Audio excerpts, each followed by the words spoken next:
brevemente, eu e você, sobre a gente falar desse tema nesses tempos em que estamos vivendo, né? E que são tempos tão confusos, tão complexos, tão imprevisíveis, não é? Todos nós tendo que nos adaptar à nova ordem das coisas, uma nova ordem que só se complexifica, né? Pronto, já estamos ok, aqui já estamos ok. Só lhe apresentar, né, formalmente, assim, Letícia Fala. Capriotti é psicóloga, especialista em psicologia analítica pela PUC do Paraná, membro analista do Instituto Jungiano do Paraná e da Associação Jungiana do Brasil, a JB, e também membro da International Association for Analytical Psychology, que é a IAAP, né?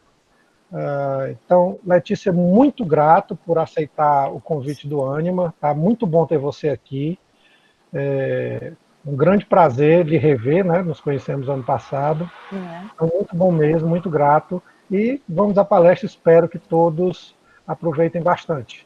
Então fica aí a seu critério, a palavra é sua. Obrigada, obrigada a todos, é um prazer, né? Eu nunca estive em Fortaleza, imagino que seja um lugar lindo. Eu estava conversando um pouquinho aqui com a Selene, ela estava me falando da Unicristos, e que maravilha saber que existe um lugar com todas essas qualidades. Então é um prazer estar aqui com todos os alunos da Unicristos, do grupo Anima, né? E para falar desse tema tão interessante nestes tempos em que, né, como eu estava falando, são tempos que estão mexendo com as profundezas de todos nós, não é? Outro dia eu estava, a Selene mencionou agora há pouco que ela foi aniversário dela e em tempos de quarentena, mas ela organizou uma coisa muito bacana, virtual, e eu me lembrei que eu estava falando, eu tive uma amiga que fez aniversário, entrei em contato com ela, e falei, né, como é que está sendo esse aniversário? E ela disse que estava super bem também, super tranquila com esses encontros virtuais com as pessoas queridas, né? Mas essa amiga, o nome dela é Heloísa Longo, ela é uma futura analista, ela está terminando a tese dela pela SBPA e já teremos mais uma analista aí de mão cheia. E ela, para mim, ela definiu da melhor maneira o que está acontecendo, né, a nível coletivo. Ela disse que todos nós estamos com medo do futuro e medo da morte. É quase que digerir um impensável, não é? A previsibilidade foi pelos ares, né? E falar do amor em meio a tanta incerteza é falar do perene, é falar daquilo que nos dá segurança, que nos dá chão, né? E nesse sentido, eu achei tão instigante o título, né, desse ciclo de falas aí que o Farley organizou pela Unicristos, né, que é o amor, o que é que a alma tem a ver com isso, né? E eu vou compartilhar com vocês algumas ideias. Eu quero deixar claro que em primeiro lugar, é muito difícil fazer isso que eu estou fazendo, porque eu sempre gostei muito de dar aula, eu gosto muito de compartilhar o meu conhecimento, mas é a primeira vez que eu estou fazendo isso usando essa tecnologia, né? E eu sei que tem muita gente aí, mas eu não sei quem são vocês. E eu não estou vendo vocês, então é difícil, tá sendo um enorme desafio para mim, não poder sentir a temperatura, né, das pessoas, não poder olhar no olho dos alunos com quem eu estou falando e poder sentir se estão me acompanhando. Então, assim que eu terminar, eu quero muito ouvir de vocês, né? O jeito, como é muita gente, pelo que eu entendi, o jeito que isso vai ser feito é digitando, né? Vocês digitam perguntas, comentários, e daí a gente fala, mas conforme for a gente vai sentindo, de repente abre o microfone e a gente vê no final, né? Mas quero dizer que esta tecnologia, ela um pouco me assusta, né? Eu não posso deixar aqui de agradecer algumas pessoas que me ajudaram muito a chegar num acordo aqui com a tecnologia, né? Especialmente a Natália Feugel e o Nicolas, lá da Argentina, né? Eu estou acompanhando muito, eles são grandes amigos de lá, e está sendo muito interessante acompanhar todo esse período, né? O quanto lá a quarentena está tão rígida e são tão poucos casos, e todo mundo muito consciente, né, do seu papel no coletivo. Mas, enfim, foi o Nicolas que me ajudou aqui na tecnologia, então eu estou com 2 aparelhos, a apresentação está no laptop e a minha imagem, o meu som está no celular. Agradeço muito de coração, e quero agradecer também a Silvia Balan, que é uma grande amiga minha, que também deu uma super retaguarda nessa coisa tecnológica. Ela é uma videomaker, produtora de vídeo de mão cheia, uma pessoa que me ensina muito sobre tanta coisa na vida, mas especialmente sobre mobilidade urbana. Quem tiver interesse nesse assunto, ela tem 2 canais ligados à bicicleta, um deles se chama Silvia e Nina. A Nina é a filhinha dela, e elas não têm carro, então desde pequenas elas fazem tudo de bicicleta. Então, em São Paulo, né? Me abre os olhos para muitas novas maneiras de pensar e de transitar pela cidade, né? É o Silvinina, e ela tem um outro que se chama Cheguei de Bike. E são pessoas a agradecer nesta, né, falando desse tema dessa tecnologia que é muito difícil. Então é o que eu estou dizendo para vocês. Para mim está muito difícil falar para mim mesma, né? Eu sei que tem gente aí, mas eu estou falando para mim mesma. Espero que dê certo. Me perdoem qualquer falha que venha a ocorrer. Eu quero dizer também que tudo que eu vou falar aqui é a partir do meu lugar de fala, né? Esse tema aí do lugar de fala que nos coloca a refletir sobre tantas coisas de uma maneira diferente, né? E acho que o que eu vou falar aqui tem a ver comigo e com a minha trajetória, e com o quanto a psicologia é importante para mim, o quanto eu sou apaixonada pela psicologia, né?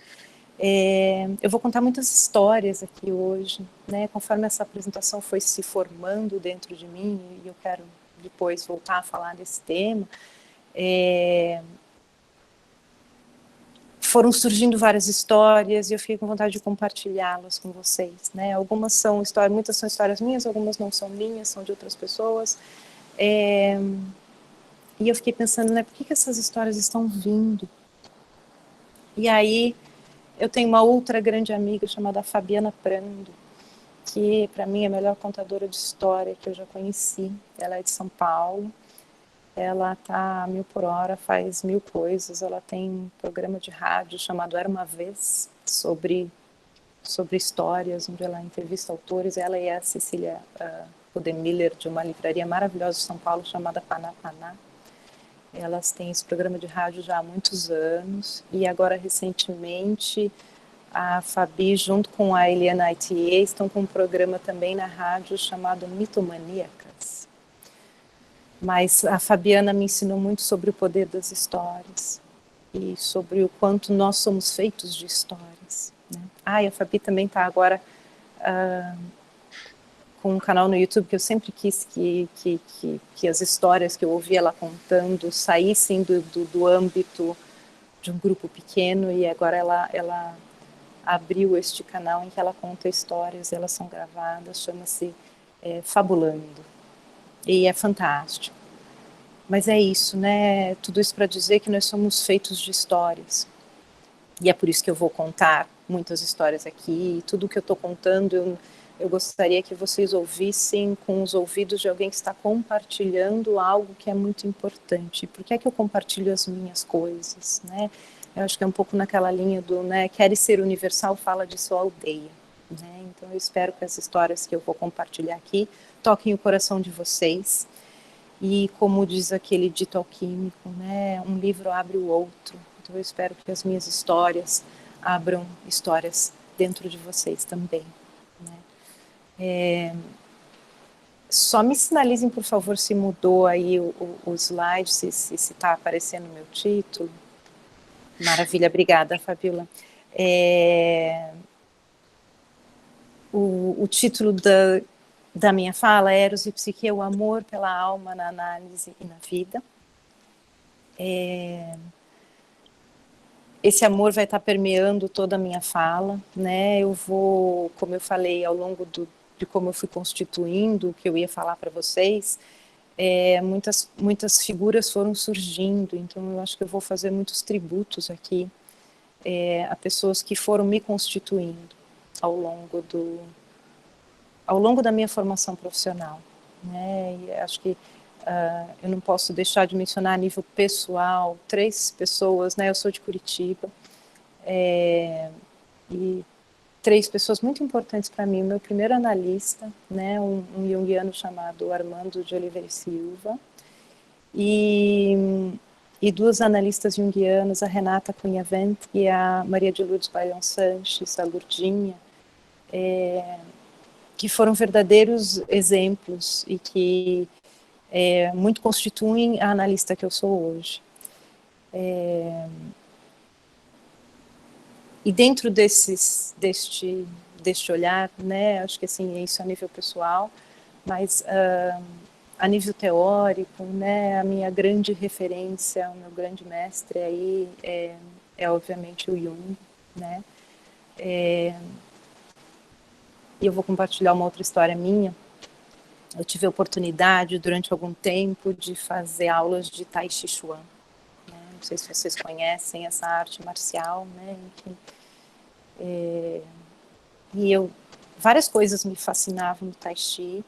Eu acho que, especialmente, perceber que aqueles movimentos tão lentos e tão leves são movimentos de uma luta, podem ser usados como uma luta. Um outro aspecto é o quanto esses movimentos tão lentos e tão leves são tão difíceis, né? Eles parecem tão fáceis, mas eles são tão difíceis. Mas o que eu queria trazer para vocês aqui é o quanto, né, a gente a minha instrutora me ensinou a fazer uma reverência, né, antes de entrar no tatame, que eu sempre achei muito bonito, esse respeito por esse temenos, né, por esse espaço sagrado onde se vai praticar essa arte marcial. E antes de chegar no tatame, tinha na parede as fotos dos mestres. E todo mundo, toda a escola inteira, né, sempre que passava na frente dessa foto, todo mundo fazia uma reverência, não é? E acho que aquilo me emocionava muito, do quanto que o Tai Chi, uma arte marcial passada, né, de mestre para discípulo por gerações, né, e o quanto que a gente também aprende com os nossos mestres e o quanto a gente carrega um pouco deles ao longo da vida, né? Então, o Jung foi meu grande mestre. Eu acho que quando descobri a psicologia analítica, descobri o Jung na faculdade, né? Acho que conversando com a Selene, entendendo que aí na Unicristos vocês têm este contato com a psicologia analítica e com o Jung já desde cedo, com pessoas com tanta qualidade de formação, me deixa muito feliz, porque não foi que eu tive, mas ao mesmo tempo a gente acha os caminhos, né? Eu fiz a Universidade Federal do Paraná e não havia nenhum junguiano, então os caminhos foram se fazendo por outro lugar, mas quando eu encontrei o Jung, realmente um novo mundo se abriu. E outro dos grandes mestres, eu acho que assim, o que constitui, o que informa, o que faz o meu trabalho hoje é o James Hillman. Dentro da psicologia analítica existem várias linhas, digamos assim, uma delas é a psicologia arquetípica. Então, tudo que eu vou falar aqui hoje é baseado nas ideias da psicologia arquetípica. Eu vou voltar nisso. Eu falei que ia contar muitas histórias, algumas que não são minhas, né? E tem uma história que são 2 histórias que eu ouvi o Stanton Marlon contar. Eu pedi para ele autorização para contar para vocês, então eu vou contar aqui. Eu vi ele contar essas histórias a primeira vez na Pacífica. A Pacífica é uma instituição de ensino superior, né, de pós-graduação, de cursos de pós-graduação apenas na área das humanidades. É uma universidade, né, que fica na Califórnia, e uma vez teve um simpósio sobre alquimia, e ele foi falar e eu assisti, e ele menciona essas histórias, e depois, recentemente, saiu no YouTube uma entrevista com ele, então se vocês procurarem no YouTube pelo nome dele, vocês vão encontrar ele contando essas histórias que eu vou contar aqui. E aqui eu quero abrir um parênteses e dizer o seguinte, né, eu estou me endereçando, de novo, eu não sei quem está me assistindo, mas eu estou me endereçando me dirigindo, né, aos alunos, né, o convite veio através do Farley para eu falar para alunos de psicologia da Unicristos e os alunos do grupo Ânima, lá de Fortaleza, né, e eu gostaria de compartilhar algumas coisas que eu acho importantes, né, os meus 2 cents of advice, né, como diria o meu amigo tradutor Caetano Galindo, né, ele traduziria isso como o meu pitaco. Então, se eu posso dar um pitaco e sugerir algo para vocês, vão aprender inglês. Eu acho que dentre essas tantas pessoas que foram tão importantes na minha vida, eu tenho também que mencionar a minha mãe e o meu pai, o Miguel e a Marisa Capriotti, que além de serem pessoas maravilhosas além da conta, em muitos e muitos aspectos, uma das coisas que eles sempre valorizaram muito foi a educação. E eles me deram a oportunidade de ser analista que eu sou hoje, né? Sem eles eu não seria.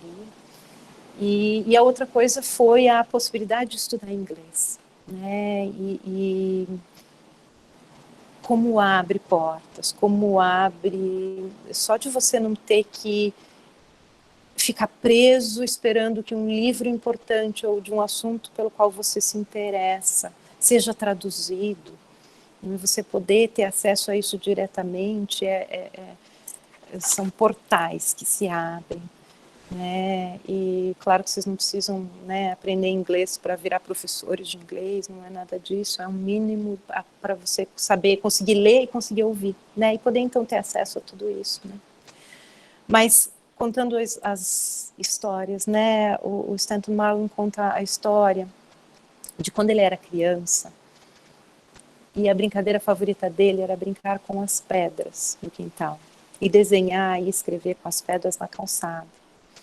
E aí ele conta, né, que tinha pedras que eram muito duras, que liberavam pouco ou nada da sua substância, elas duravam bastante, mas elas eram muito improdutivas para a arte do desenho, né, e da escrita.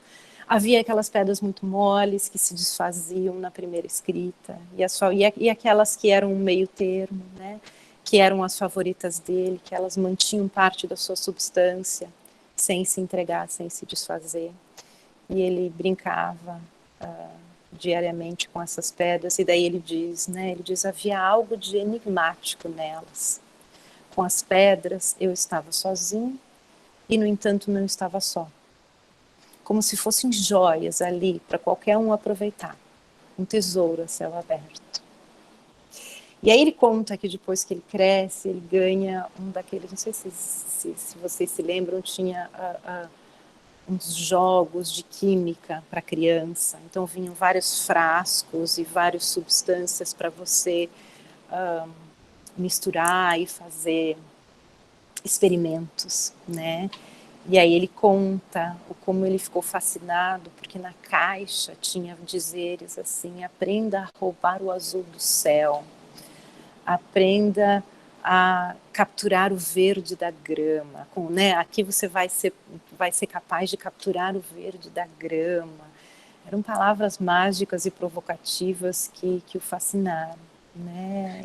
E o avô dele montou para ele no porão um laboratório, né? E ele se refere a esse lugar como um cantinho do porão e da psique dele, onde o mundo era vivo, né? E aí ele continua a história contando que ele mal podia esperar pelas primeiras aulas de química da high school, né? Porque ele achava que lá ele ia conseguir ter isso que ele teve, né? E ele conta que quando finalmente chegaram as aulas de química, O único experimento que ele viu acontecer foi o experimento do desaparecimento de toda a mágica, né? Foi o experimento da evaporação da mágica.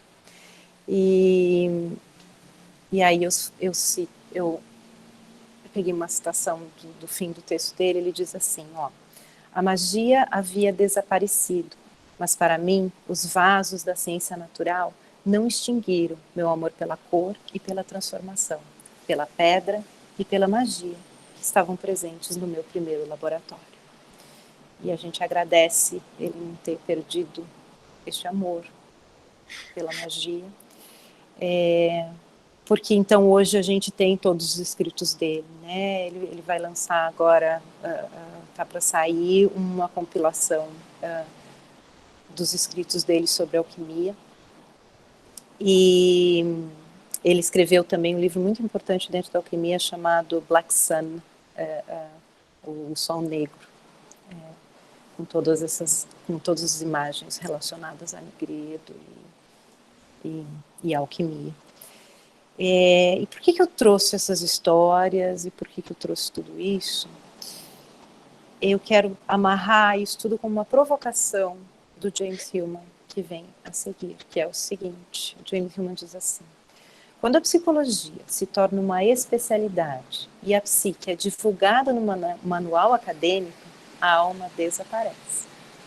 Quando a universidade toma posse da alma, no espírito secular do iluminismo, ela perde toda a realidade, substância e relevância para a vida. Por isso, a psicologia acadêmica tem sido uma psicologia sem alma desde o início. E aí,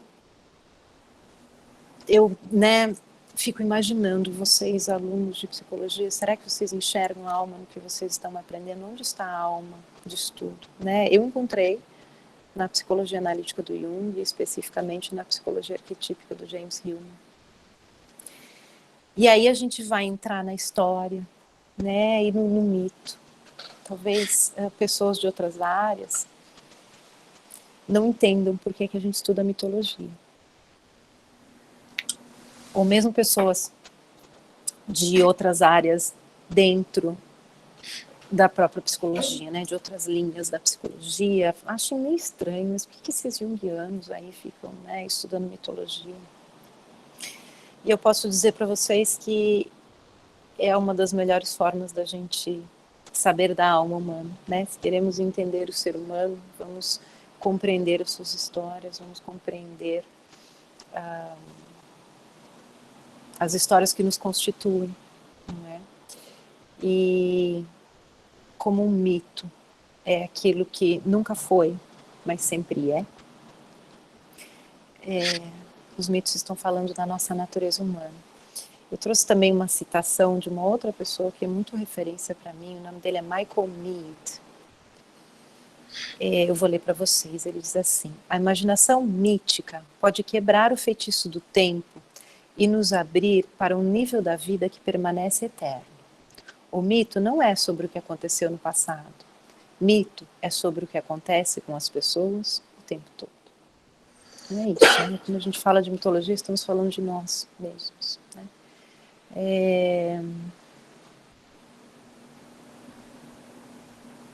E eu escolhi a história do Eros e Psique para contar para vocês,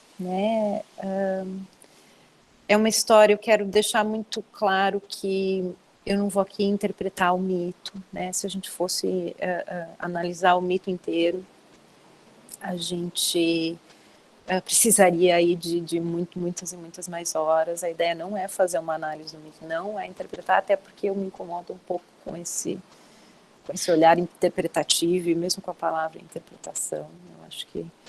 Mas a ideia não é essa, a ideia é usar o mito de Eros e Psique como referência para falar sobre a análise, para falar sobre os vínculos na vida da gente, Só que se eu vou usar o mito para falar disso, eu tenho que contar a história para vocês, Eu vou contar muito brevemente, porque não é o foco aqui, eu quero especialmente deixar tempo depois para a gente poder discutir. Então, eu vou contar a história. Se eu esquecer de alguma coisa, ou se eu pular algum pedaço, se faltar alguma coisa, me sinalizem depois, me digam, Mas é assim, basicamente, a história de Eros e Psique começa... A história de Eros e Psique, ela faz parte de um livro chamado O Asno de Ouro, ou Metamorfoses, de um escritor chamado Lúcio Apuleio. Lá foi o único texto latino que nos restou, né, preservado ao longo dos tempos. E esse texto, né, O Asno de Ouro, é uma comédia, é um texto muito engraçado, é um texto, né, que nos leva a refletir sobre muitas coisas, é uma bruxa que transforma o Lúcio, que é o personagem principal, num asno, e ele passa a ouvir as histórias de todas as pessoas que falam na frente dele, porque afinal ele é um asno, ele não está entendendo o que está acontecendo. Mas enfim, lá pelas tantas alguém conta o mito de Eros e Psique na história, né? E dos 11 capítulos das Metamorfoses, né, ou Asno de Ouro, 3 dos capítulos são dedicados a Eros e Psique. Então a história é assim. Havia um casal que tinha 3 filhas, e a terceira delas, a mais nova, era tão linda, mas tão linda, que os homens passaram a venerá-la. Começaram a levar oferendas para ela, por causa da beleza dela.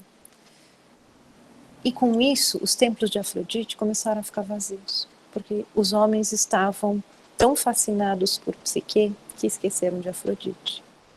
A Afrodite não gostou nada disso e mandou seu filho Eros com uma incumbência.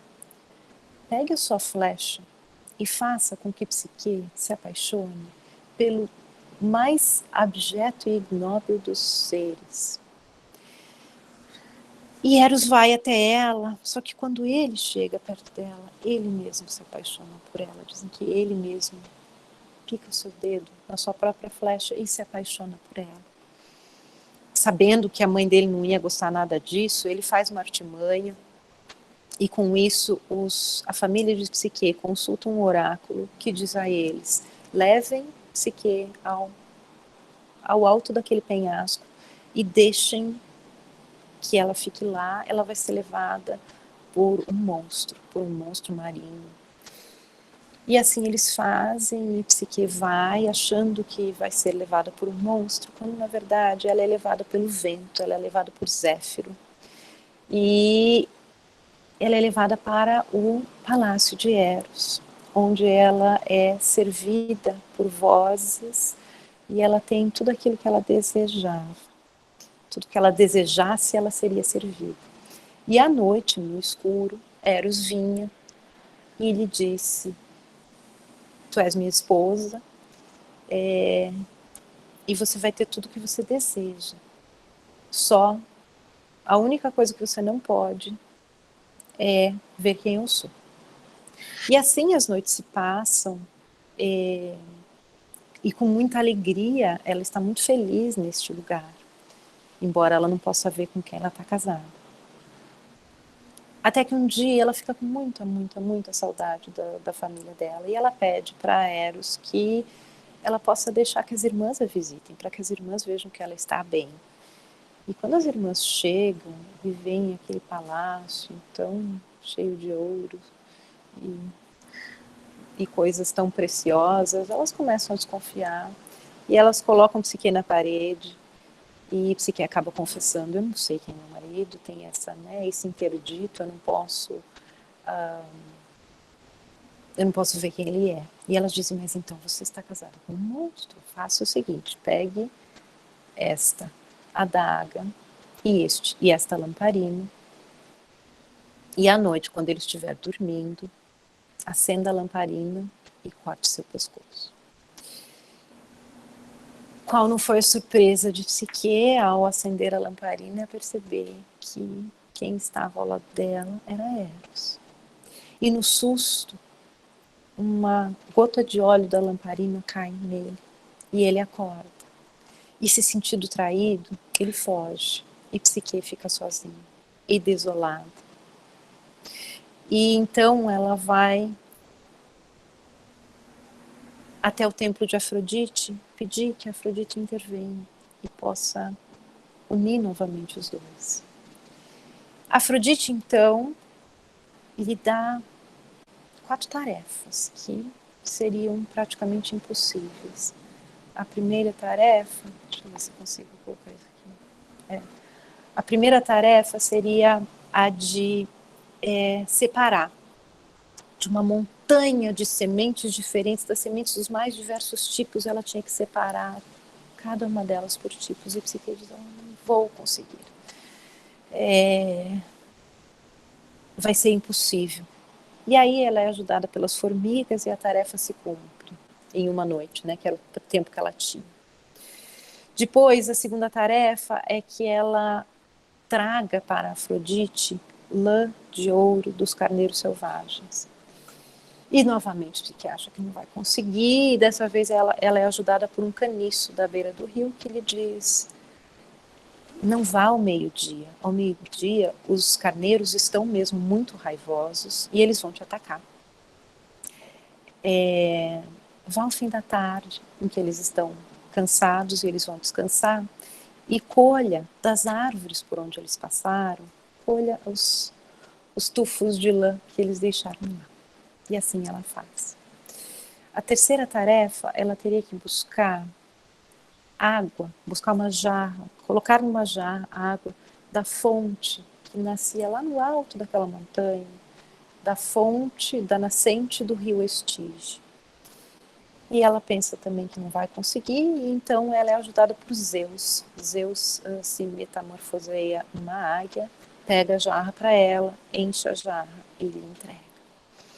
E a última tarefa, ela teria que buscar a caixa de beleza de Perséfone, lá no Hades. O Hades, né, é o mundo das trevas, é para onde os mortos vão. E Perséfone, a rainha deste lugar, não é? A deusa, esposa de Hades.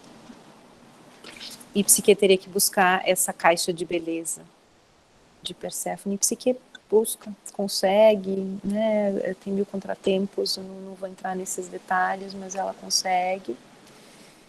E aí ela tem a caixa de beleza em suas mãos. E quando ela está voltando, o que é que ela faz? E essa é uma das imagens favoritas minhas que eu trouxe aqui para vocês, né? Psique não aguenta de curiosidade e ela abre essa caixinha para ver o que tem lá dentro. E nisso ela cai num sono profundo. E é aí que Eros aparece, e é aí que Eros pode vir, e é aí que Eros vem e a resgata, né, essa escultura que é tão famosa, né, do Canova, que se chama Psique reanimada por um beijo do amor, não é, desse trecho do mito. E assim eles podem ficar juntos novamente e eles vão até o Olimpo e Eros pede que Psique seja imortalizada, e isso acontece, e do fruto dessa união nasce uma menina chamada Volúpia. É uma história muito, muito bonita, e eu já vou voltar nela antes de eu falar e voltar e juntar o que eu quero com essa história, né? O que essa história está fazendo aqui. Eu preciso voltar em umas questões teóricas até, né? Tem uma questão, uma pergunta muito famosa do Jung, que é, né, qual o teu mito? O mito em qual vives, né?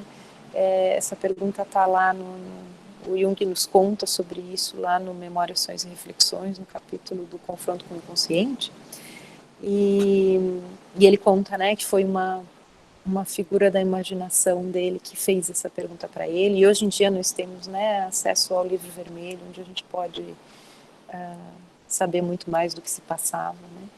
Mas enfim, né, o Jung se faz esta pergunta, né, e eu acho que é uma pergunta que nos toca a todos, e eu espero que aqueles que não se perderam aí em tentar responder essa pergunta agora, continuem aqui comigo, depois você responde essa pergunta, volta aqui para mim, porque tem uma outra pergunta que o James Hillman faz. Ele diz: qual é o mito que estamos encenando no ritual da análise? O que é que está por trás, né,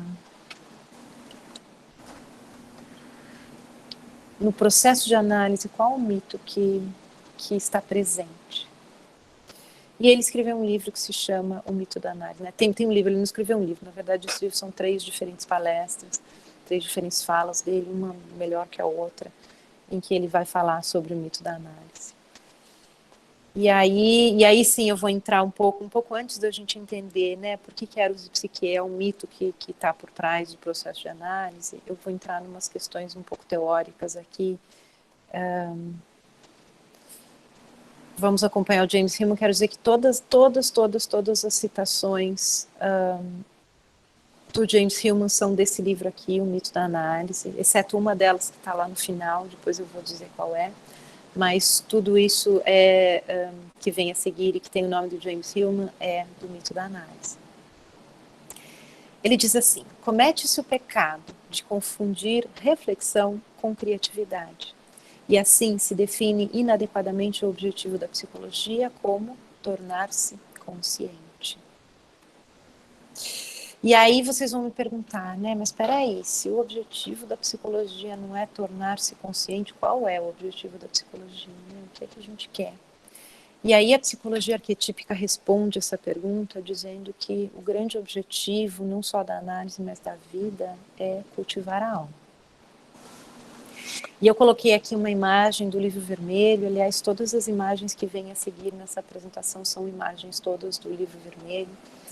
E eu escolhi essas imagens todas, e em especial essa que é uma das que eu gosto mais, para falar desse cultivo da alma, né? Porque me parece que o livro vermelho, além de tantas coisas que ele representa e que ele significa, para mim ele é um grande exemplo de um cultivo de alma. Né? Cultivar a alma é isso, é a gente se debruçar sobre as nossas próprias imagens, como Jung fez. Né? Este trabalho todo que ele teve, este trabalho todo de escrever primeiro no rascunho. Não está aparecendo imagem, gente? Me digam se está aparecendo. Oh, Lela. Eu estou vendo, Letícia. Tá, então tá a bom. alma do livro vermelho, tá? Isso mesmo. Seja Tá alguma questão específica com alguém. Talvez alguém não esteja conseguindo ver a imagem. Mas, isso. Ok. Mas está sendo transmitida. Obrigada. Depois, se vocês quiserem, a gente fala um pouquinho mais sobre o livro vermelho, mas basicamente o Jung escrevia num rascunho, né, que eram os livros negros, né, as fantasias, os sonhos, tudo que estava acontecendo no mundo das imagens dele, e aí ele passava limpo com essa escrita caligráfica num livro, né, grande de capa vermelha, que ele chamou de Liber Novus, né. E olhar as imagens do livro vermelho, todo esse cuidado, né, veja, não foi feito, né, tudo aquilo não foi feito da noite para o dia, né, não foi, exigiu um trabalho, exigiu um cuidado, e isso para mim é um grande exemplo de um cultivo de alma, né. Dentro da psicologia arquetípica, uma das coisas que mais nos norteia é a ideia de que psique é imagem, que é uma das premissas do Jung, né? O Jung dizia isso, e ele dizia também que todo processo psíquico é uma imagem e um imaginário. E aí outro tributo a uma outra pessoa muito importante na minha formação, que é o Gustavo Barcelos. Vocês vão ter a oportunidade de ouvi-lo aqui na sexta-feira. E essa frase dele, para mim, me diz muito, quando ele diz, né, que as imagens precisam de respostas imaginativas, não de explicação. Isso norteia muito o meu trabalho, né, muito mais do que explicar, é por isso que eu falei para vocês que a palavra interpretar me incomoda um pouco, né, muito mais do que explicar, interpretar, é fomentar, é fermentar, é ampliar, é dar respostas imaginativas. O James Hillman diz que o objetivo fundamental da análise não é nem curar, nem ensinar, mas despertar e engendrar a alma. Não o conhece-te a ti mesmo através da reflexão, mas o revela-te a ti mesmo, o que equivale a um mandamento para amar, pois em nenhum outro lugar somos mais revelados do que em nosso amor. É lindo isso, né? Em nenhum outro lugar somos mais revelados do que em nosso amor. O desejo é sagrado, porque toca e move a alma. A reflexão sozinha nunca é suficiente. A reflexão pode fazer a consciência, mas o amor faz a alma. Outra citação do Hillman, né, para quem não está conseguindo acompanhar as imagens, eu estou lendo algumas citações, tá? Ele diz o seguinte: como podemos nos conhecer por meio de nós mesmos? Podemos nos revelar a nós mesmos através de um outro, mas não podemos fazê-lo a sós. E aí que entra o mito de Eros e Psique, né? A ânima torna-se psique através do amor, e é Eros quem engendra a psique. O amor é a necessidade da alma e a psique é a necessidade de Eros. Hoje sofremos e adoecemos por causa de sua separação. E acho que muito do trabalho da análise é isso, né? É este resgate. O James Hillman diz também, descubro que onde quer que Eros vá, algo de psicológico está acontecendo. E que, onde quer que a psique viva, Eros inevitavelmente constelará.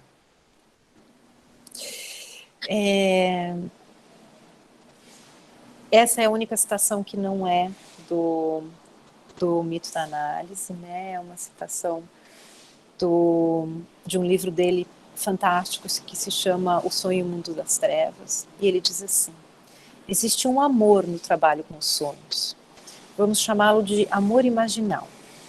Este amor não quer alcançar apenas unificações, como nos ensinaram tão tediosamente. Quando amamos, queremos explorar, discriminar mais e mais amplamente, estender as complicações que intensificam a intimidade.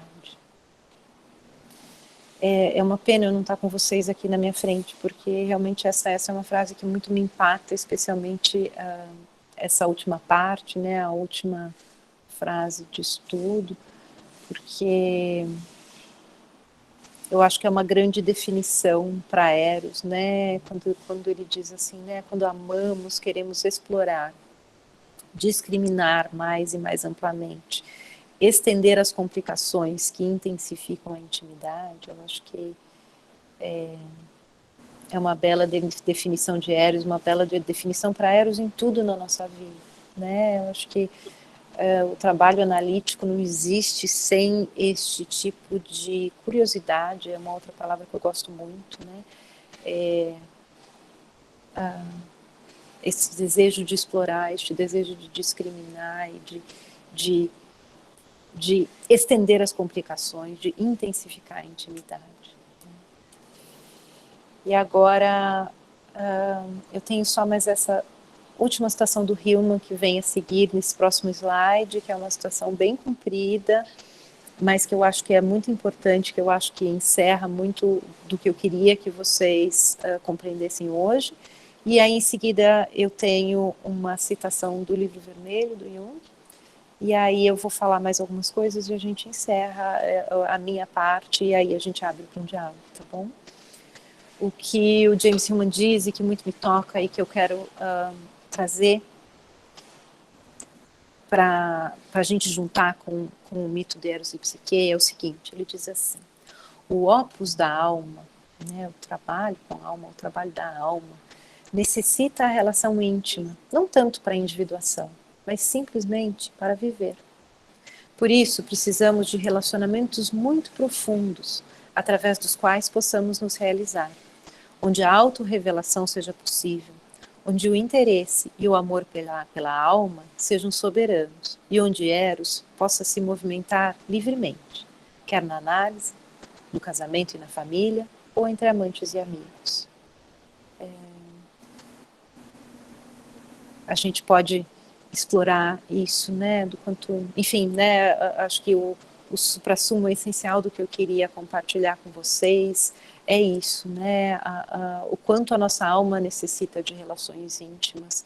E isso não só porque nós precisamos disso para a nossa individuação, não, é para a vida. E a individuação faz parte da vida, né? O próprio Jung dizia que a individuação acontece, não é só na análise que ela acontece ao longo da vida, né? E nos nossos relacionamentos. E o quanto a vida é feita de relacionamentos, e esses relacionamentos nos revelam, né? E quando ele diz, né, relacionamentos profundos através dos quais possamos nos realizar, não é? Me leva a pensar que é isso, a gente só se realiza através do relacionamento com o outro, né? E eu fiquei pensando enquanto eu estava, enquanto essa palestra ia nascendo, enquanto essa fala ia nascendo, né? E eu acho que qualquer processo de criação, ele meio que tem vida própria, né? Tem um analista junguiano chamado, um americano chamado Robert Bosnak. Ele tem alguns livros dele traduzidos para o português, editados pela Paulus, não sei se ainda se não estão esgotados. Como que se chama? Um breve curso sobre sonhos. Ele tem um trabalho sobre sonhos muito intenso, muito interessante. E ele tem também um trabalho com atores de teatro, de cinema, de formação de personagem, tudo isso é muito interessante. E ele depois virou autor, né? Ele já era autor de livros dentro da psicologia, mas depois ele virou autor de um livro de ficção, e ele tem todo uma exploração desse tema, do quanto os personagens têm vida própria, né?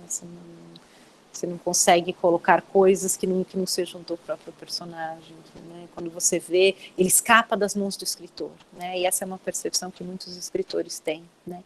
Eu acho que sempre que a gente está montando alguma coisa, né, seja vocês alunos fazendo, né, algum trabalho que vocês têm que se dedicar, que vocês têm que explorar, que vocês têm que produzir algo, criar algo, esta criação, toda a criação, se você realmente se debruça sobre ela com alma, ela ganha vida própria, né? E eu fiquei pensando em tudo isso que surgiu para eu falar para vocês, como isso teve vida própria, no sentido, né, de eu mencionar as pessoas que me constituíram, não é? A importância de tantas pessoas, e do quanto nós todos temos mestres, e a gente carrega um pouquinho de cada um desses mestres, né, ao longo da vida. E o quanto, né, ainda nessa citação do Hillman, o quanto através de relações íntimas, e quando eu estou falando de relações íntimas, é claro que eu estou me referindo à relação do par, né, relações de amor, mas também relações de família, relações de amizade, relações de trabalho, todas as relações podem ser carregadas de Eros e, portanto, ser animadas, não é? Podem ter Eros despertando, né, com este beijo, esta psique, e esse casamento finalmente podendo ser reconhecido e acontecer. E quando isso acontece, ganha vida própria. Então, né, toda vez que você se debruça sobre um projeto com dedicação com o Eros, ele vai ganhar vida própria. E acho que essa minha fala ganhou essa vida própria em que eu fui me lembrando de tantas histórias, de tantas pessoas importantes, e eu fiquei depois pensando que, claro, né, porque Eros está presente, né, e se Eros está presente, relações íntimas vão aparecer, né, e tem um trecho de um livro do Hillman em que ele fala que o objeto da nossa fala faz parte também do meio da nossa fala, né? Então ele diz, se eu vou falar de Mercúrio, eu tenho que ser mercurial, né? Uma coisa por aí. Então, se eu estou falando de Eros e se eu estou falando de alma, é claro que minha fala tem que ter Eros e tem que ter alma, né? E aí eu quero finalizar com uma frase do Livro Vermelho. E quem me lembrou dessa frase foi uma outra grande amiga, Eliana Atelier, A Eli, ela é uma grande pensadora, ela é da área da literatura e foi um grande achado encontrar alguém que, quando a gente se conheceu, ela veio me contar que ela fez a tese de doutorado dela em literatura falando do Hillman. Eu falei, nossa, olha o Hillman aí, né, fora em outros círculos, que interessante, que bacana, que rico. E ela é uma pessoa fantástica, ela tem grupos tão almados de discussão sobre tantos temas, num ateliê em São Paulo que se chama Ateliê Ocuili, que é da Ana Cris. Para mim, o Ateliê Ocuili é um espaço, é um oásis, assim, é um centro de alma no coração do Itaim Bibi, lá em São Paulo, em que tantas coisas acontecem. Enfim, aí ele me lembrou dessa frase do Livro Vermelho, que é tão... O nome do ateliê, alguém está perguntando, é Ocuili, é O-C-U-I-L-I, que significa serpente. É um ateliê de artes e de construção de alma. Mas, enfim, no Livro Vermelho, Jung tem essa frase que é tão linda, olha só. Pois só a erudição não basta. Existe um saber do coração, que dá esclarecimentos mais profundos. O saber do coração não é possível encontrá-lo em nenhum livro, em nenhuma boca de professor, mas ele nasce de ti, como o grão verde nasce da terra preta. A erudição pertence ao espírito dessa época, mas esse espírito não abrange de forma nenhuma o sonho, pois a alma está em toda parte onde o saber ensinado não está. Mas como posso conseguir o saber do coração? Só poderás conseguir este saber vivendo plenamente a tua vida. E é isso, né? Acho que esse tinha um recado que eu queria dar, né? Juntando com o título dessa fala, né? Eros e Psique, o amor pela alma. Na análise, na vida, é isso, né? A vida da gente é feita de vínculos, né? Eu estou aqui me lembrando de uma pessoa que eu não posso deixar de mencionar, que está muito presente nessa fala, com quem eu troquei muitas ideias, que é uma grande amiga do coração chamada Ellen Guarese. Ela é do Instituto Haitiano de Curitiba, uma terapeuta corporal que me ensinou muito, muito além das minhas fronteiras junguianas. Ela me ensinou e me ensina muito. Está sempre muito presente, muito perto. E é um pouco isso, né? A gente só, né, aquilo que a gente fala, né, a gente só consegue decorar uma coisa se ela faz sentido, né, se a gente vai aprender algo. Se a gente vai aprender algo que não faz sentido, a gente logo esquece. Mas para a gente decorar mesmo, para a gente guardar aquilo no nosso coração, é quando aquilo nos toca, é quando aquilo nos faz sentido. E essa frase do Jung é tão linda, né? Como posso conseguir o saber do coração? Vivendo plenamente a vida. Aqui está meu e-mail para quem quiser me escrever, seja agora, seja depois. Seja sobre a palestra, seja sobre coisas da vida. E aí eu não sei como é que vai funcionar aqui, né? Eu tenho aí o apoio da Ana Paula, tenho o apoio da Selene. Eu queria que alguém me lesse as perguntas, porque é muita informação aqui, eu não dou conta. Professora Letícia, boa tarde, sou Ana Paula. Oi, Ana Paula. Do Grupo Ânima. Obrigada de estar ajudando a gente. Imagina, eu que agradeço pela palestra, parabéns, foi muito tocante, muito emocionante. Todo mundo está comentando aqui o quanto que se sentiu tocado na alma e, de fato, muito emocionante. Obrigada, que bom. É bom ter esse feedback, porque, assim, falando para mim mesma, ecoando na minha sala vazia, tá tudo muito estranho, então eu quero ouvir de vocês. Imagino, mas todos aqui muito gratos pela sua fala. Nós também, especialmente do Grupo Ânima, é um prazer a gente estar podendo lhe ouvir. e poder contar com a presença tanto sua como dos outros palestrantes nos outros dias e dos participantes que estão aqui, né, prestigiando esse evento que a gente produziu com tanto amor. A gente vai abrir agora um espaço para as perguntas, então quem se sentir à vontade, por favor, escreva no chat. Eu vou ler para a professora, tá bom? Eu vi ali que a Selene falou que gostaria de falar. Ah, sim, por favor. Vou desligar meu microfone, então, tá bom? Tá. Obrigada. E nós depois retornamos para as perguntas. Então, quem se sentir à vontade, nós temos uma pergunta, por enquanto, e quem quiser acrescentar algo, eu vou ler, depois a professora Selene se pronunciar.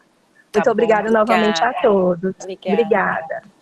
Letícia, eu vou tomar a liberdade e a autoridade de ser organizadora do evento junto com o Farley e vou pegar o microfone, tá? Você não sabe o quanto foi importante ouvir você falar e a forma como você falou, tá? Assim, porque eu acho que o que a gente está precisando é tocar na alma das pessoas. E a forma como você falou, tá? Tocou a minha alma com certeza, tá certo? A gente não pode pensar em construir realmente todo esse nosso escopo teórico se não for tocado por isso. Porque decorar conceitos, como você mesmo diz, é muito fácil. Agora, ser tocado pelos conceitos é outra coisa, né? E a alma, com relação a essas coisas, ela não é tocada por qualquer um. Então, assim, há um apaixonamento. Eu costumo muito brincar com os meus alunos e quando você botou a foto, depois eu vou botar essa foto na aula de hoje, que eu brinco muito que eu tenho um grande crush na minha vida, que é o Jung, né? E ele é meu primeiro crush. Então, assim, eu queria agradecer muito a tua fala e eu queria muito reforçar essa ideia do quanto é importante que a gente pense que a teoria ela não está apartada da gente, desse tocar dessa alma, dessa relação, que eu não consigo ter uma relação teórica se eu não tiver uma relação amorosa com isso, porque existe uma relação amorosa, essa relação amorosa é primordial, e toda relação amorosa, ela faz parte de um processo e de uma trajetória da nossa vida. Então, da mesma forma que eu conto como aconteceu um relacionamento, eu também conto como que essa teoria chegou até mim, tá certo? Então, assim, a tua forma de se apropriar desse conhecimento pegou pontos primordiais, e esse último eu tomei a liberdade, já tirei uma foto e daqui a pouco eu vou publicar. Tá? Essa última fala do Jung é linda, né? Tá? Eu coloquei a página, tá ali né, a edição sem ilustração e na edição ilustrada, tá ali a página. Tá? Então, eu quero agradecer, assim, eu tomei a fala mais, em vez de fazer uma pergunta, depois, se tiver espaço, eu faço outras perguntas, mas para agradecer imensamente pela forma como você trouxe tudo isso, como você expressou tudo isso. Tá? Tem que entender que as expressões teóricas elas não se dão por leituras só de textos, mas por leituras da alma. Tá? E a alma ela precisa ser dita dessa forma, né? De como é que isso chega até mim, como é que isso se revela. Talvez isso soe estranho para quem não tem essa aproximação com a psicologia analítica, mas isso é um caminhar nosso, é um falar nosso, né? Sem dúvida, Selene, acho que é por isso que eu trouxe, né, quando no começo eu conto aquela história do Stanton Marlin, porque eu acho que são histórias tão cheias de alma, né, e aquela provocação do Hillman, né, o quanto que muitas vezes a gente se perde numa teoria, e aí, né, acho que não que a teoria não seja importante, aliás, tudo que eu estou falando aqui é uma construção de 25 anos estudando a psicologia arquetípica, né, não é algo tirado da cartola, e não é, né, é todo um cabedal de conhecimento que está por trás do que surge, né, mas como é possível fazer uma psicologia almada, eu acho que basicamente é essa a questão, né, sim, tem a psicologia acadêmica, né, sim, tem a psicologia mais conceitual, mas é possível estar também na alma, né? E agora me lembrei de uma outra referência que eu faço questão de mencionar aqui, que é um podcast americano, de novo, vão aprender inglês no mínimo para conseguir escutar essas coisas maravilhosas que tem aos montes.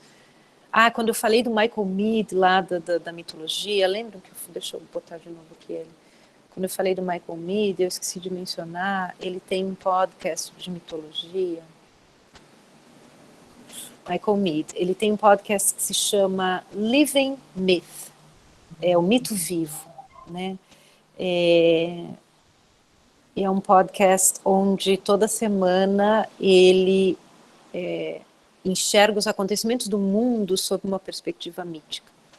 E acho que isso nos revela um outro lado, né, Selene? Acho que este olhar, para mim, o grande presente da psicologia analítica, o grande presente do Jung é nos tirar deste olhar tão reducionista, tão limitador, e nos colocar num outro lugar muito mais amplo, numa perspectiva que nos enxerga fazendo parte de algo que é muito maior, né? Então esse podcast é tão bacana, e eu estava falando de um outro para falar disso, né? De como a psicologia analítica ela está ligada à vida e como ela pode estar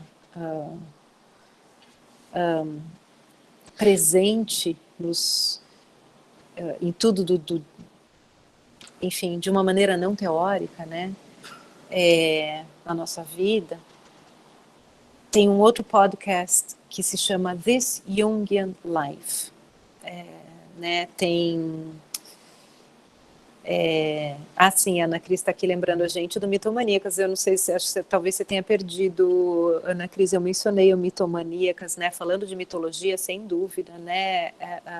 A mitologia em si, o Mitomaníacas é um podcast na rádio. Se vocês procurarem na internet Mitomaníacas, vocês vão achar, e é fantástico, em português, coordenado pela Fabiana Prando e pela Eliana Atier, que eu já falei aqui, e falando sobre mitologia, né? Mas para falar ainda, para terminar de falar do This Jungian Life, nos Estados Unidos tem um dos primeiros podcasts que surgiu, se chama This American Life.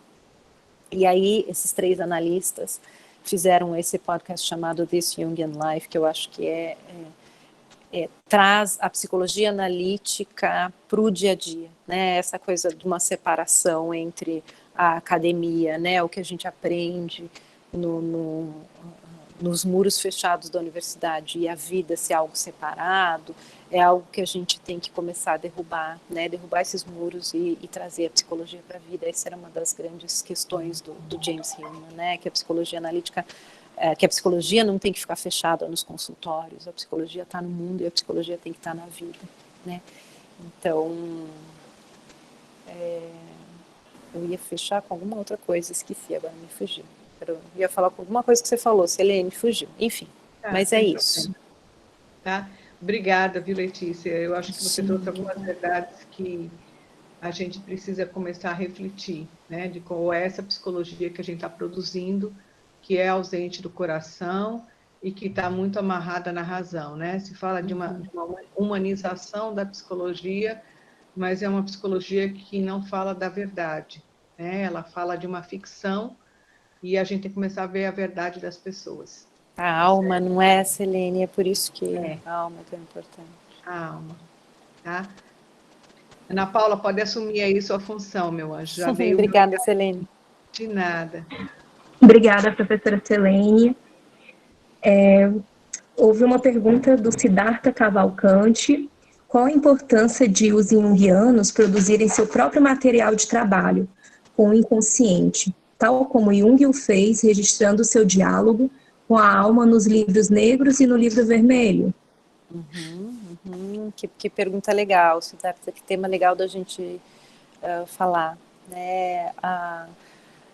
Acho que um dos grandes ensinamentos do Jung é que o nosso material psíquico importa, né? A nossa produção psíquica é importante. É mais ou menos como as pedras, né? Na alquimia tem este dito que a matéria-prima para se fazer a pedra filosofal, a matéria-prima para se produzir o ouro, ela está em qualquer lugar. E ela é desprezada. Mas que se você pega ela da sarjeta e você trabalha com ela, ela se transforma em ouro, né? Então, quando você me pergunta qual é a importância da gente trabalhar o nosso próprio material psíquico, né? Eu acho que é o fundamental, porque só assim eu vou conseguir compreender o outro, né? Só trabalhando no meu próprio material que eu vou conseguir entender o processo pelo qual o outro passa.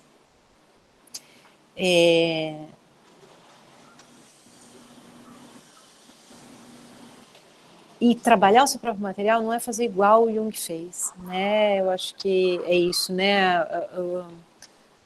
Isso que eu falei, né? O Jung era tomado pelas fantasias, tinha sonhos, tinha diálogos com figuras interiores, e ele registrava nos livros negros, né? Que aliás vão ser lançados esse ano, né? Foi adiado por conta de tudo isso que está acontecendo no mundo, né? Eles iam ser lançados agora em junho, julho, e vão ser lançados agora em final de outubro. A publicação, né, desses diários iniciais, que depois, a partir deles, Jung escreve o Liber Novus, que a gente comumente chama de livro vermelho. Não é repetir o que ele fez, não é fazer igual a ele, é fazer como ele, no sentido de dar esta atenção ao nosso material psíquico, nos debruçarmos e com todo o cuidado que esse material merece, né? Então, quando eu lembro dos alquimistas que dizem que a matéria-prima ela está em qualquer lugar, mas ela é desprezada, e que se a gente se debruça sobre ela, ela se transforma e ela vira pedra filosofal, ela vira ouro, é mais ou menos todas as manhãs a gente acorda e sonhei, mas nem lembro, não, esqueci, não, estou atrasado, não. E esse material fica desprezado. Ao passo que se a gente se debruça sobre esse material e se debruçar sobre ele, daí eu volto sobre o que eu estava falando antes, né? Não é interpretar, não é querer entender, não é querer devorar, é simplesmente ressoar, é simplesmente deixar que isso se revele, é simplesmente ouvir, né? O James Hillman fala muito sobre tratar as figuras da nossa imaginação como a gente trataria uma pessoa, como a gente trataria uma visita, né? Se eu sou visitado por uma figura, como eu posso tratá-la, né? Se uma visita chega na minha casa, eu não chego de cara perguntando, dizendo o que ela é ou o que ela quer. Eu vou perguntar para ela quem ela é, eu deixo ela entrar, eu deixo ela à vontade. É a mesma coisa, é a ideia da gente fazer com as figuras que nos visitam. Nos nossos sonhos e nas nossas fantasias, né?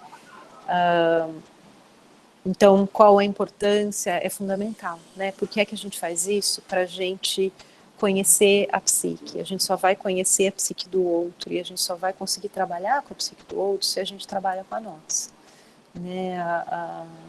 É a história da gente só leva o outro até onde a gente foi. Tá me vindo uma coisa que eu quero compartilhar com vocês, que, né, tudo isso que eu falei hoje aqui, e toda essa Letícia que vocês estão vendo aqui, é a Letícia professora, né, sou eu, né, de novo, voltada a um público de alunos que estão interessados pela psicologia analítica. A Letícia analista é completamente diferente, tá? Sim, compreendo que somos todos feitos de histórias e as histórias certamente me fascinam e eu quero ouvi-las e é por isso que eu estou no consultório e é por isso que o consultório fica tão vivo e cheio de alma, porque, né, existe uma premissa básica dessa curiosidade, desse interesse pelo que se passa no outro, mas eu não conto histórias da minha vida, né? Eu ouço, né? O consultório é a arte da escuta. Mas sim, como analistas temos que trabalhar o nosso material do nosso jeito, né, Siddhartha? Eu acho que a grande a grande sacada aí é que nós todos temos mestres, nós todos temos pessoas que nos influenciam e que nos formam, que fazem parte da gente ao longo da vida, mas cada um encontra o seu próprio jeito, né? O seu próprio jeito de fazer, o seu próprio jeito de ser e o seu próprio jeito de cuidar do nosso próprio material psíquico, né? Então, como eu estava falando, né? Eu acho que assim como durante enquanto eu estava montando essa apresentação para vocês, o próprio material foi se revelando e a própria estrutura foi se dando sozinha, da mesma maneira se dá quando você está montando, sei lá, um trabalho acadêmico no qual você se debruça, você vai vendo que ele vai encontrando a sua estrutura sozinho, né? Se você realmente se dedica e se debruça sobre ele, e da mesma maneira sobre o seu próprio inconsciente, né, o material dos seus sonhos, as suas questões, aquilo que me incomoda, né, nunca deixar passar aquilo que me incomoda. Nossa, tal pessoa me falou alguma coisa, não sei porquê, estou meio incomodada, então deixa eu parar, deixa eu refletir, né, antes de eu dar uma resposta atravessada para essa pessoa, deixa eu parar e refletir, porque aonde aquilo que essa pessoa me falou me incomodou, né? Será que eu estou incomodada com esta pessoa, com o que ela me falou, ou isso está falando de uma outra coisa, que não é exatamente aquilo, mas que aflorou a partir daquilo, né? Isso tudo é se debruçar sobre o seu material, e só fazendo isso que a gente compreende a psique, e a gente compreende, portanto, a psique do outro. Acho que é isso. Professora, a Fabiola Fortuna pergunta sobre paixão, eros e amor. Eu poderia afirmar que eros seria uma ponte entre a paixão e o amor?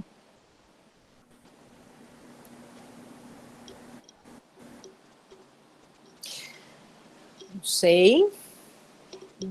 Selene, ontem eu ouvi sua fala, né? Eu não pude estar na fala inteira, eu quero ver a gravação depois. Mas você falou um pouquinho sobre isso, você quer falar de novo? Fala. Posso.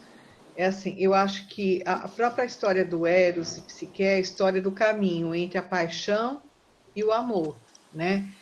As tarefas de Psique, para mim, são as tarefas da passagem da paixão pelo amor. A ideia da ânsia de Psique, de querer ver e de querer identificar Eros, tá?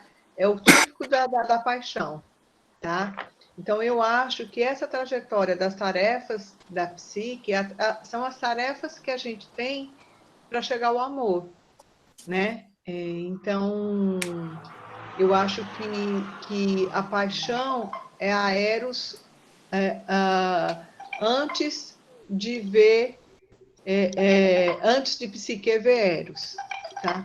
Gente, só um instantinho, deixa eu desligar aqui, porque o barulho aqui está atrapalhando. Porque assim, a gente vai fazendo 4 coisas ao mesmo tempo. Só um instantinho. Desculpa. Eros, para mim, Eros, assim, na hora que Psique, tá? Demanda ver quem é esse companheiro, ela está vivendo a paixão. Quando ela se depara com Eros, não é pela beleza de Eros, é aí que ela começa a construir a realidade dela nessa tarefa, é que ela alcança o amor. Então, eu acho que o trajeto da paixão para o amor se dá na hora que você dá conta, que você rompe a fantasia e vê o real. Tá? Ao mesmo tempo, né, Selena, eu estou me lembrando de uma citação do Hillman, estou tentando lembrar ela inteira de cabeça, mas eu não estou me lembrando inteira, mas traduzindo em miúdos é algo assim, ele diz que não é possível você se dedicar a algo ou alguém durante muito tempo sem antes ter havido uma fusão apaixonada no início, né? Este fogo da paixão, ele é muito importante para que essa conjunção aconteça e então perdure, então se transforme, enfim, né? Mas esta paixão inicial é muito importante, esta fusão inicial da paixão é muito importante. Né? Letícia, diga, oi, Fale, voltou. Voltei. Você me permite Bem-vindo, claro. Só pegando a fala de vocês, é interessante que normalmente os autores trabalham, Neumann, Rafael Lopes Pedraza, trabalham o mito de Eros e Psique sempre vendo como desenvolvimento dessa feminilidade psíquica, de psique, né? Só lembrando, o Gustavo, nesse livro mais recente dele, Mitologias, ele fala que a gente pode ver também o mito de Eros e Psique como desenvolvimento do masculino, do próprio Eros, né? Porque é um amor que sai de uma relação materna entre Eros e Afrodite para se criar uma relação psíquica entre Eros e Psique. Então, o amor também precisa se transformar. O amor Muito, também muito tem bem. um tempo de maturação, ele também sofre uma transformação para se aproximar de Psique, para se aproximar do que é do reino do psíquico. Muito, muito, muito bem colocado, Farley. E se a gente for pensar na história, né, acho que o início do mito em que ele se apaixona por Psique, mas ele não consegue assumir, né? Ele tem que se manter às escondidas. É um início muito inconsciente também, não é? E aí tem toda uma trajetória, não é? Tem toda uma série de acontecimentos para que os dois então possam vir a se unir verdadeiramente, né? Tanto ela quanto ele tem que passar por um caminho de transformação, né? Acho que é uma transformação tanto dela quanto dele, sem dúvida. E esse chamado, né? Quando ela vem com a lamparina e o queima e ele a desperta e se sente traído, ele volta para o templo de Afrodite, né? Ele volta para casa da mãe, né? Até que ele é chamado a estar lá de novo, né? Então é tão legal perceber isso, né? O quanto que é muito bacana ela ter cumprido todas as tarefas, tem todo um olhar sobre essas tarefas, sobre as ajudas que ela recebe nessas tarefas, não é? E o como é importante também ela ter sucumbido na última, né? Como ela não poderia ter cumprido todas e sem dar espaço para que ele viesse também, não é? Eu acho que, sei lá, me vem agora, né, uma coisa que é tão claro, né, às vezes especialmente mães de primeira viagem reclamam, mas meu marido não faz nada, não ajuda com a criança, tralala, e aí você vai perguntar, mas você dá espaço, né, você dá espaço para ele vir? Ou ele chega e você só critica, ou você nem deixa ele chegar perto, né? Ou mesmo antes disso, né?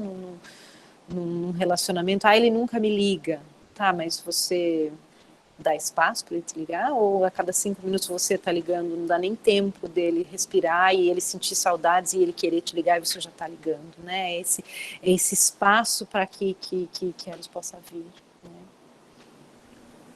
Enfim, é isso, é um caminho essa história é um caminho de transformação tanto de um quanto de outro, né?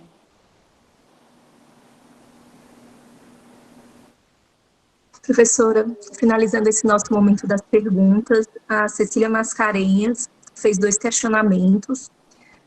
Como o modelo da entrega ao amor íntimo pode atrapalhar o desenvolvimento da alma? Me parece que o empobrecimento cultural da humanidade pode atrapalhar o voo da alma. Você pode comentar isso? Acho que você vai ter que ler de novo, Ana Paula, que eu não sei se eu entendi o questionamento. Sim, claro. Foi dividido em 2 partes, né? Tá. Ela perguntou inicialmente como o medo da entrega ao amor íntimo pode atrapalhar o desenvolvimento da alma. E aí ela continua. Me parece que o empobrecimento cultural da humanidade pode atrapalhar o voo da alma. Você pode comentar isso?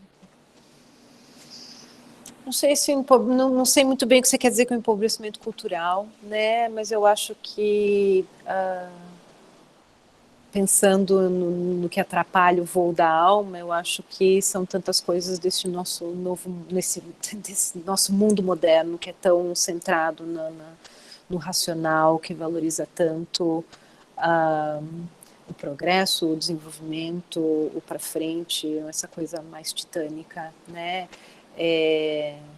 Enquanto que a alma fica talvez mais esquecida, porque ela fala do pequeno, ela fala do singelo, ela fala daquilo que nos toca, né? Acho que eu achei até que vocês iam me perguntar o que se quer dizer com alma, né? Eu acho que talvez vocês já, né, como Farley e Selene aí estão tão próximos, talvez vocês já tenham pensado nessas questões, mas pensando nisso, né, o quanto que quando a gente fala em alma, a gente tá usando uma palavra dúbia justamente por ela ser simbólica, né, uma palavra que não é óbvia, justamente por ela ser simbólica e por ela nos abrir para uma outra dimensão do imaginal mesmo, do quanto nós somos seres que imaginam, né? O ser humano é um ser que imagina, e o quanto que, para mim, o voo da alma está ligado ao voo da imaginação, né? E o quanto isso acaba sendo relegado, né? E isso certamente atrapalha. A primeira parte da pergunta é como o medo da intimidade pode atrapalhar... Como é? Continua mesmo? Ela perguntou como o medo da entrega ao amor íntimo pode atrapalhar o desenvolvimento da alma. Eu acho que nem estou pensando especificamente né, é claro que isso se traduziria também no medo de uma entrega a um amor íntimo, mas em sentido mais amplo, alma, quando a gente fala em alma, a gente fala de intimidade, né? A gente fala desta curiosidade pelo profundo, dessa curiosidade por aquilo que nos faz nós mesmos, por aquilo que nos toca, né? E aí quando você está falando de um medo, de um amor íntimo, eu estou ampliando, talvez, para vários outros medos que se traduzem de outras formas e também nesse ao qual você se refere, e no quanto isso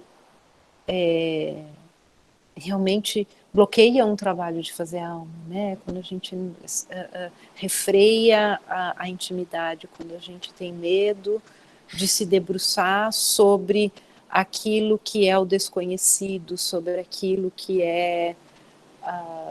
sobre aquilo que nos toca, sobre aquilo que vai nos mover, né? Sobre cordas que vão reverberar dentro da gente. É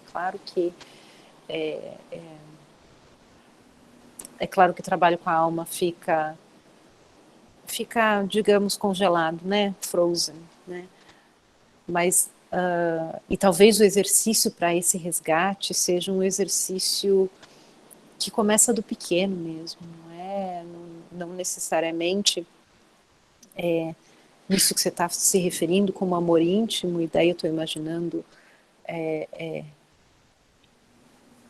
que se for resgatado uma intimidade com outras coisas pequenas dentro da própria pessoa, coisas que lhe façam sentido, coisas que lhe deem prazer, coisas que lhe calem ao coração, então um trabalho de alma começa a ser feito, né? O trabalho de alma ele não é do titânico, ele não é do grande, ele não é do vamos fazer e vamos resolver e vamos sentar e escrever um livro num dia, não, é do pequeno, é aos pouquinhos, e ele nos surpreende, porque na medida em que ele vai se fazendo, na medida em que ele vai sendo feito, né? Ele vai se construindo ao longo do próprio processo e vai nos surpreendendo, e aí a gente vai se abrindo, e aí a gente vai perdendo medo, e aí a gente vai compreendendo que a gente pode pisar firme, e que vai ter uma ressonância do outro lado, vai reverberar. Não sei se eu respondi.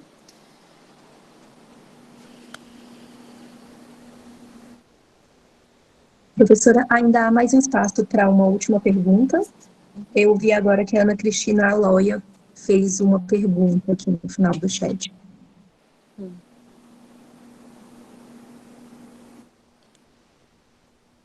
Posso fazê-la, professora? Pode, claro. Ainda dá tempo? Claro. Não, pronto. Pronto, Pode só ser. para a gente encerrar, desculpa, Claro. Eu não tinha visto essa última pergunta. Ela perguntou, você faria uma conexão do mito com o processo de individuação, o encontro de ânimos e ânima? Com essa pergunta eu vou me encerrando aqui, antes agradecendo a todos novamente, muito obrigada, professora, pela oportunidade, e é uma honra para nós. Que bom, que bom.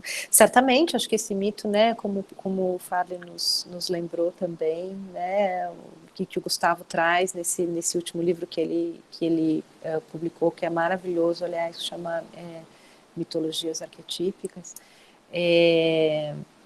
A história de Eros e Psique é uma história de um processo de individuação, né?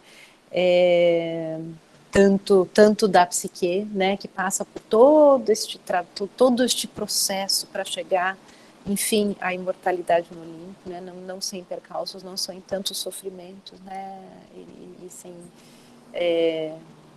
perda de esperança muitas vezes, para então ser ajudada e recobrar, enfim, e um processo de Eros também, né, como o Fábio nos lembrou.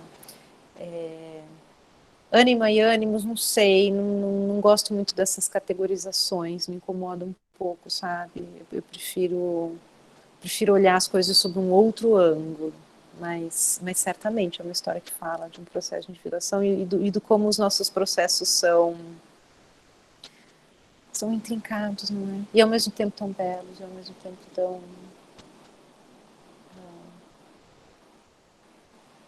tão cheios de alma, enfim.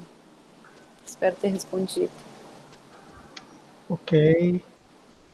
Então, assim, Letícia, eu acho que pelo adiantado da hora a gente pode se encaminhar aqui para encerrar, né? Você gostaria de dizer mais alguma coisa, uma última palavra? Tudo bem?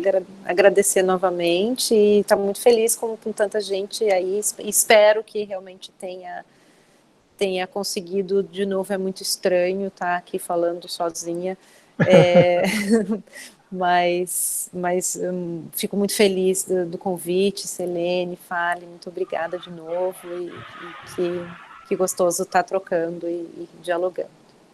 Perfeito. Nós, na realidade, do curso de Psicologia da Unicristos e do Ânimo, né, dos alunos do Ânimo, a Selene também, que planejou aí o evento junto comigo, nós aqui agradecemos mais uma vez você ter aceito o convite. Muito grato pela excelente palestra. Está gravado, né? Depois a gente vai ver como disponibiliza para quem quiser assistir, para quem não pôde ficar até o final. Uhum. E amanhã nós damos continuidade. Né? Com Amanhã, no você. mesmo horário, às 16 horas, amanhã a palestra é minha. Uhum. Tá? É uma palestra que vai tratar de um tema mais caloroso, a face mais calorosa do amor, né? Chamada do arrepio, a febre, o amor como desvario e loucura.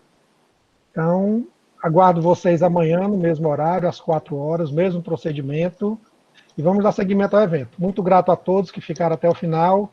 Selene, mais uma vez, obrigada. Ao grupo de apoio do Ânima, gente, valeu mais uma vez, tudo perfeito. Letícia, fantástico. Obrigada, Fábio, que gostoso. Amanhã tô te ouvindo. Viu, Obrigada, Letícia? Selene, adorei bater papo com você também. É um prazer. Tchau, tchau. Tchau. Obrigada, beijo, tchau. Tchau.